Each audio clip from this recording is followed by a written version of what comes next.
Founders Space, Mentors and Masters.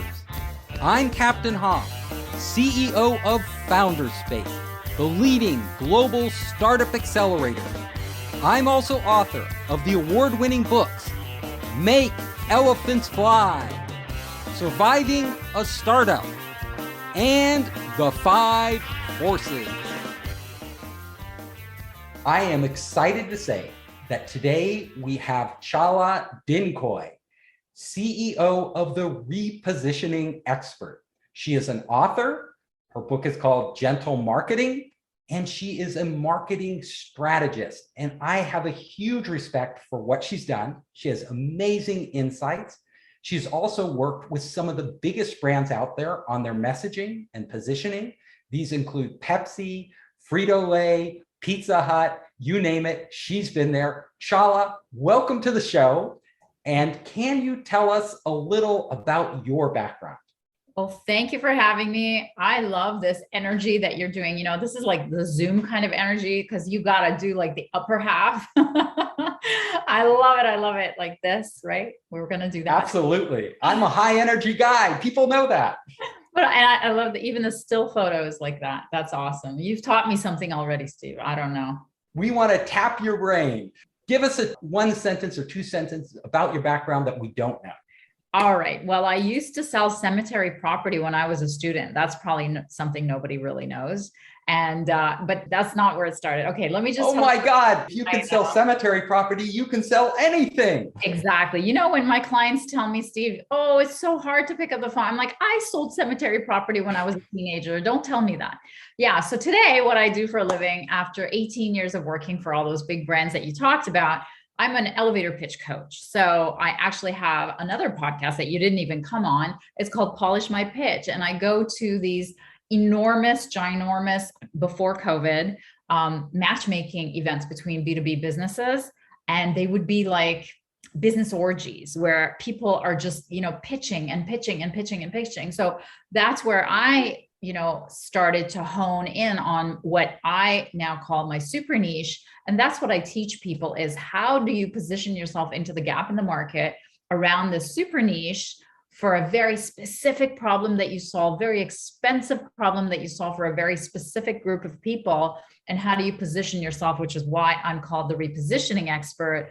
And then how do you pitch with that as your one-liner? So that's in a nutshell what I do for a living. That's fantastic. Now, this is really useful because I go to a lot of networking events. All the entrepreneurs I work with go to these networking events. The business people I know, we're all meeting people. And a big mistake, I make it myself, but a lot of the people I know make, is that they can't say what they do concisely. And if you're, you know, if you're at these networking events, honestly, you have maybe a couple minutes to really make an impact on the person. And then they're going to want to move on because like you said, it's an orgy of networking and everybody's going everywhere. You know, it's not about talking to you for half an hour or an hour. Right. They want to talk to you for a few minutes. And then then you want it to stick in their head. So give us some insights. Like, let's say we go to an event and we meet somebody and we give them one or two sentences. How do we do that effectively? So I actually wrote a book about what you just said. I'm not talking about the Gentle Marketing book. I wrote another book called How to Make Anyone Like You in 7 Seconds or Less. So clearly it worked because you still like me. You had me on your show. But the clincher is really that 70% of human beings purchase based on pain. Human beings, and I did the research for the book, like to talk about themselves so much. They are so in love with themselves. And I don't care how humble you are. I don't care. It's just a psychological need that they, in psychological testing, would prefer, you know, talking about themselves more than money or chocolate, you know, like they just, even food, they just would rather. So we use those psychological levers in marketing. So in the first 30 seconds of when you're introducing yourself, the formula to the perfect elevator pitch, as I like to say, is that you first have to figure out who you help, right? And you have to be very specific because generic loses people. So specific, who you help, and then what is their pain? Because again, 70% of humans purchase based on pain.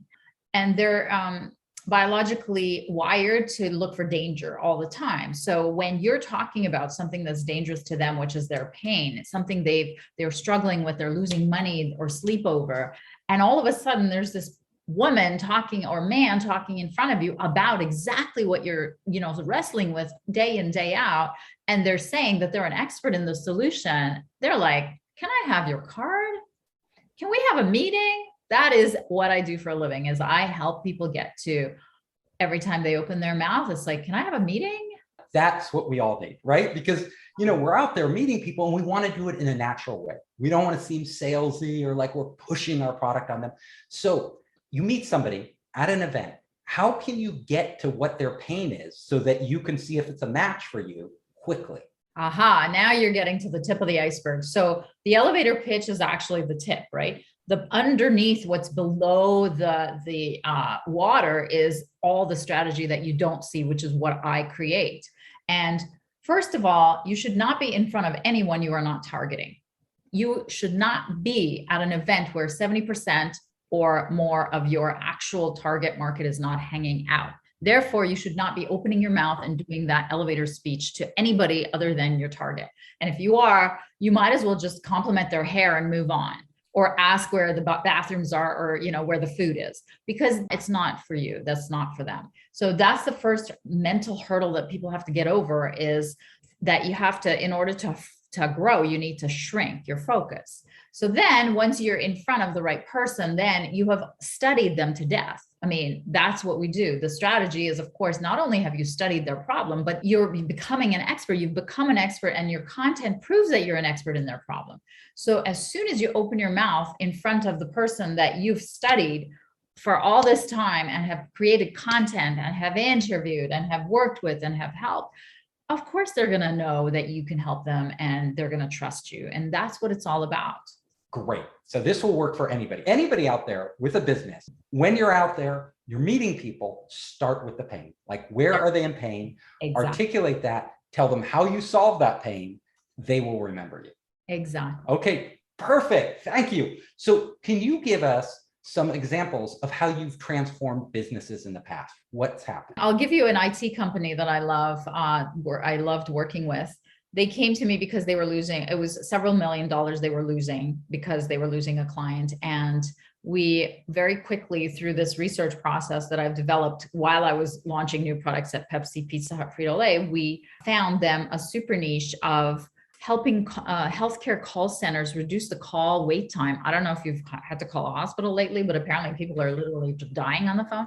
So we sub-branded that On Hold Rescue, and literally with one landing page and a phone call, she sold $805,000 of that service without hiring anyone or buying anything. It was just we found a gap in the market through that research, and then we positioned into that gap with an existing client that she knew. So that's what's available for people when they can refine what it is that they do, who they help, and what is that pain in the market. Great. So in this case, people were literally in pain. They needed to get to a doctor. The company providing the hospitals were in pain because the wait times were huge, and it was, making their customers very upset. So they just identified this. That's the pain point. We can solve this problem. We can cut that wait time down significantly. So that was her elevator pitch. I mean, there's so much pain points that you probably can't even guess, but the research process just flushes that out, because you've been in your head for, I don't know how many years, and you've been in your business for how many years. But when all of a sudden you go and you talk to the market in a different frame of pain, you find so much pain, and it's expressed in such different ways that you never even thought of. And it's money. Pain is money. So what startups need to do really is, when they are going out with their products, the first thing they need to do is really research their customers, their target customers, find out where they're hurting. Yeah. Find out what matters to them. You know as well as I do how many have failed because they did not do concept testing.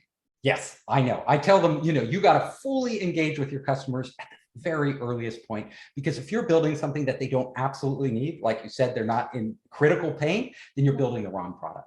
Nobody wants a nice to have product. Oh, that's nice to have. They don't need it. Nobody needs an extra feature. Oh, that's a great feature. No, they need it when they're hurting. That's when you get them. So it's all about pain, folks. We got it. So let's go next to one of the biggest challenges that you have faced. So is there a challenge in your personal life that you had to overcome? Hello, I lost all my business during COVID. I mean, I'm in Canada. I think I told you this. I can't remember, but I made my living by surprise speaking, right? That's all I did. Like I just once pick up the phone, 2019, I spoke like once a month, twice a month. And I spoke, I think at 16, 14 conferences in 12 months on the 2019. And I had my best year. And like, I have half a VA that I just work out of my living room. I'm just a little girl in Canada, but come 2020, boom, the borders closed and they're still turning people away, even though they're allegedly open. But yeah, I lost all my business. So I had done so much work on mindset. Like I hired so many coaches on mindset because I come from a name like Chala Dincoy, an immigrant background. And I was so rooted in, poverty mentality, fear, growth, all that, the stuff that gets in your way. If you're an entrepreneur, like you can't spend on your money if you're so afraid of, you can't pay the rent. So it all came in to help me 10 years after I invested in all that at the beginning of my business. And even though I had zero prospects and zero clients, I invested more in my business during COVID than any other time, even during the beginning. And it's all come back. It's just been unbelievable. And I'm so blessed. And you know what? It's all mindset. So what did you do that actually worked during COVID? I hired coaches. I hired very expensive coaches that taught me how to support my funnels from the stage to online.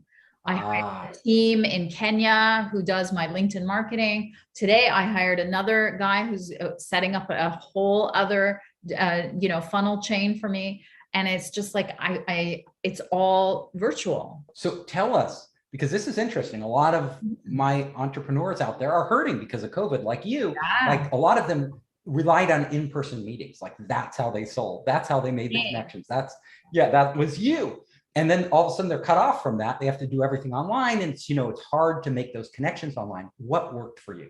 What I do is that I clarify who the target is and what they stand for. That became even more important during COVID because when you're spending money on finding people, you have to really be clear on who the target is. And you have to be really, really clear on what you stand for and what your message is. So that was all done and set, and it proved to me how well it worked. The next thing I did was I learned how to reach out on LinkedIn. So I hired a social selling team.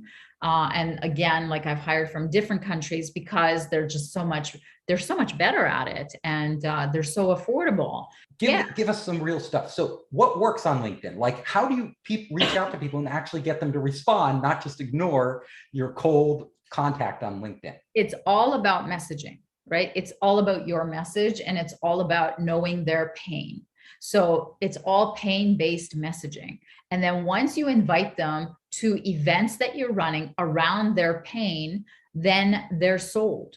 That's all it takes is you have to have the strategy. That's the iceberg, the bottom of the iceberg. You really have to know who is in what kind of pain, because then all you have to do is just reach out to them and tell them, I'm an expert in that pain. So you hired an overseas team, and that overseas team, what do? Do they go out on LinkedIn and do the research, find out who's in pain, and then you can send your message to them? So the way that I target the way that I teach targeting is either by interest group or industry, because that's how people congregate, right? And so that's how we reach out, by the way that they've already congregated in online, and it used to be in-person groups. So then we reach out to them and we know exactly what that industry or interest group problem is, and we speak in their language, and then we invite them to events, either live streams or podcasts or executive roundtables around the topic of their pain. So that's what my team, I have a list of industries and interest groups and what problem we solve for them. And we have a DM tree, which is a direct message tree. So for each different industry, we have a different direct message tree that they send out through, the first step, the second step, the third step, and the fourth step. And then of course it's an invitation to this kind of call.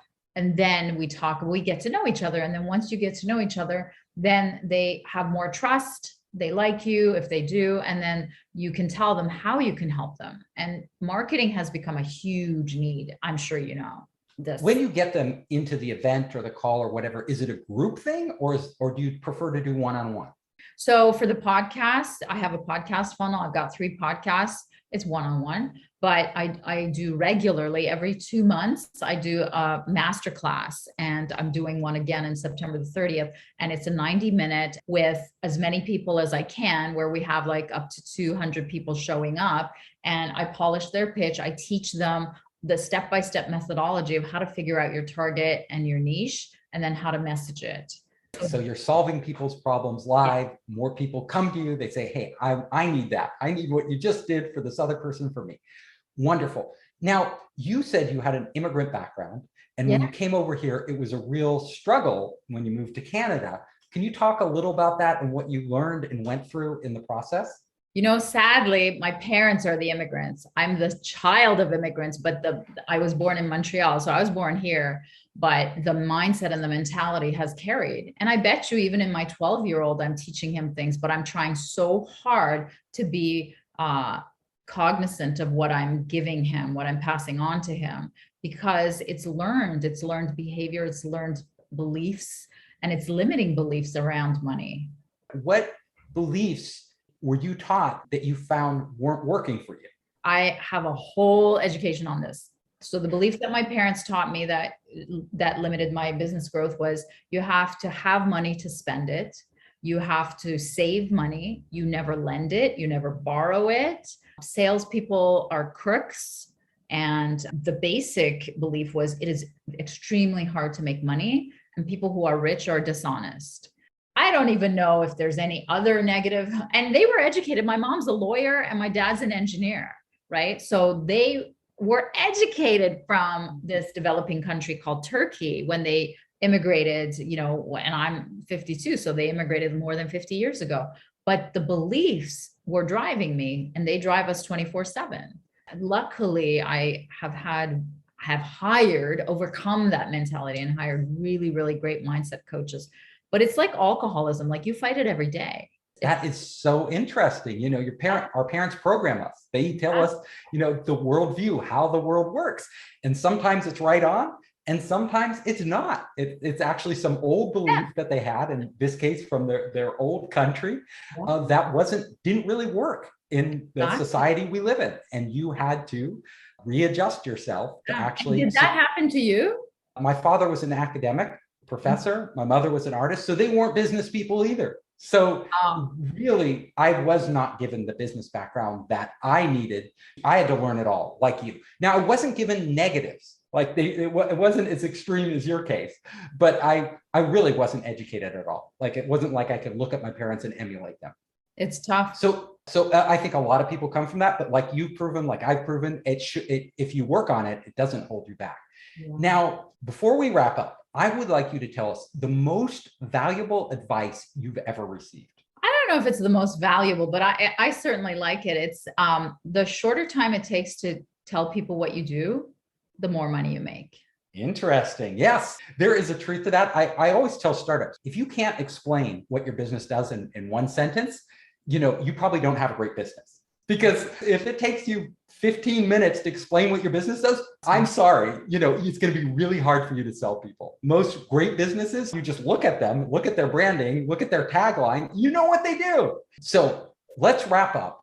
Tell people how they can get a hold of you and what your URL is and what your podcast is. Well, I'd like to give everyone a gift of my book, The Gentle Marketing, and that's how you can reach me is repositioner.com/gift. And if you think you need someone like me in your life and your business, there's also an opportunity to book a call together.